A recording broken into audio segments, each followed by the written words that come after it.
24শে March বিট্টুর জন্মদিন ছিল আর 25শে March ছিল হোলি। হোলির প্ল্যানিং এর সাথে সাথে আমাদের আরেকটা প্ল্যানিং ছিল যে বিট্টুর জন্মদিনের দিন মধ্যরাতে গিয়ে ওকে দেবো সারপ্রাইজ। তারপরে অরুণ কিছু নিজের খুফিয়া ট্যালেন্ট দেখালো আর আমরা দেখলাম আইপিএল, যেখানে কলকাতা জিতে গেছে। যাই হোক, আমরা অনেক প্রেসারে ছিলাম, রাস্তায় দাঁড়িয়ে অন্য লোকের পাঁচিলে খেলা দেখেছি। যাই হোক, আমরা মধ্যরাতে সেই প্ল্যানিং মতো বেরিয়ে যাই, আমি, অর্ণব আর রিকি। গিয়ে তো আমরা ভাই কেক ফেক নিয়ে পুরো রেডি হয়ে যাই। আর বিট্টুকে আমরা বুঝতেই দিইনি যে আমরা ভাই যাব, যাতে ও নিজেকে স্পেশাল ফিল না করাতে পারে। হঠাৎ করে ওর ঘরে আমরা ঢুকে যাই।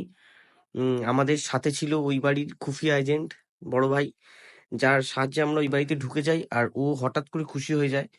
ও এত খুশি হয়ে যায় যে ও ফু দিয়ে স্পার্কেলটা নেভানোর চেষ্টা করছিল, কিন্তু কেন আমি জানি না। তারপরে ও কেক কাটলো, আমরা কেক খেলাম। আর আমরা ওকে কি বা গিফট দেবো, তাই একটু মাংস পোড়া আর একটু লাল নীল জল নিয়ে গেছিলাম। আমরা খেয়ে ভাই আমরা সেলিব্রেট করলাম। ঠিক আছে, তাহলে সবাইকে হ্যাপি বার্থডে বলে দাও। ওকে, বাই।